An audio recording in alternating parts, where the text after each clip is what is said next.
All right, Allison Barber reporting live. Thank you so much. For more, let's bring in our fair and balanced panel. Sean Noble is the president, American Encore, and Blake Rutherford served on Hillary Clinton's finance team in Philadelphia. Gentlemen, I want to get right to it. Blake, I think I know what your response is going to be, so I'm going to toss this first question to Sean.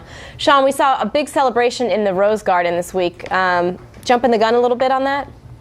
I don't know if it's jumping the gun as much as it's sending a message to the supporters of repealing Obamacare that we've taken the first step and that this process is now underway.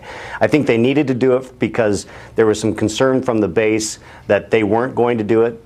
They had a false start where they didn't get the votes and they pulled the vote back a couple weeks ago. So I think they wanted to send a message that said, hey, we're serious about this and we're taking steps to get Obamacare repealed. All right, Blake, I want to bring you in because I assume I know your response on this one, but I also want to ask you, make no mistake about it, this is not what we're going to see in the Senate. No, we're not going to see anything like this in the Senate. I think we can expect that the Senate will take a paper shredder to the House bill. Are they going to take the paper shredder to make sure that they get all the Republicans except two, or are they going to get Democrats involved? Mitch McConnell has not to date expressed any interest in working with the Democrats. So if reconciliation is the way they're going to go, they know they're not getting any Democratic support. I think they would be smart to revisit their strategy, however, because I think the House bill is so politically toxic already that the Senate's distancing itself from it. They're going to have to revisit this entirely.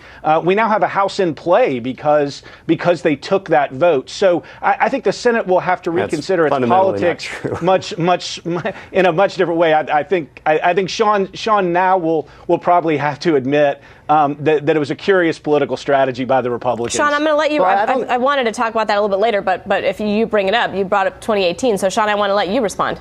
Yeah, I think it's not necessarily a curious strategy. The strategy is to use reconciliation to take the first step in repealing Obamacare. This isn't going to happen in reconciliation.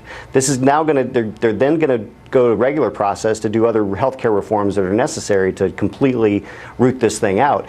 But this is far from being an election issue at this point. Remember, the Democrats passed a bill in 2009, in October or November of 2009, and celebrated it. Then the Senate passed a bill on Christmas Eve, a draft bill really, and then after they lost the Scott Brown seat, or the Ted Kennedy seat to Scott Brown in January of 2010, they went to reconciliation. So we're using reconciliation to unwind what they put in place by reconciliation. So this is far from over, and I don't think it's going to be a bad thing for Republicans come election 2018. I think by the time we get there, if Obamacare has not been repealed and it's still in place, it will have caused so many problems with rising premiums, businesses having to lay people off because of how expensive health care is. There's going to be a clamoring, and I think Republicans were smart to start this process. Okay. And if they get done by Election Day, that's going to be better for them. Okay, I want to move the conversation a little bit forward because I want to talk about the Senate. That's where we're going to be talking about for the next, obviously, couple weeks, perhaps even June, until we get that OMB report, that scoring.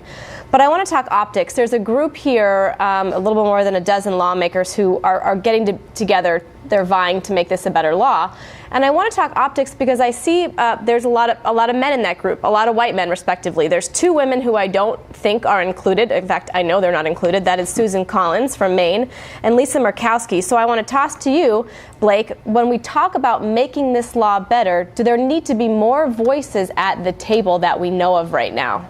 Oh, absolutely. There need to be more voices at the table. I mean, the thought that only 12 white men are gonna craft a Senate health care bill is preposterous. I mean, we certainly need to include not only women but minorities, and the Republican Party really has to think about the consequences of this House vote as they draft this bill, because the House vote not only eliminates the pre-existing condition option, it taxes older Americans, and it looks like that, but while we don't know what it's going to cost, that it's likely to kick some 24 to 26 million people off their health insurance, which is just a wild endeavor, while the only true benefit that any Republican can talk about is that it gives a tax cut to the wealthy. All right, if that's the Senate plan, then sure, they can stick with this crew of 12 and achieve that same end. I certainly hope hope that's not the case. All right, Sean, I want to give you the last word. We did have a lawmaker on, Representative Rooney from South Florida, who said that initial OMB report was completely false. So there are some voices that say we're going to be seeing a much more positive CBO score this go around. But I'm going to go ahead and give you the last word. I think that we'll see a better score. I think that this is the beginning of the process. I mean, this is far from over. And for the Democrats to be spiking the football saying we're going to win the majority over this, it's really premature for that. And I think they have to rethink their strategy on that. All right, gentlemen, thank you so much. We'll sure to have you back because this debate is not going anywhere. Thank you, gentlemen. Glad to be here. Thank you.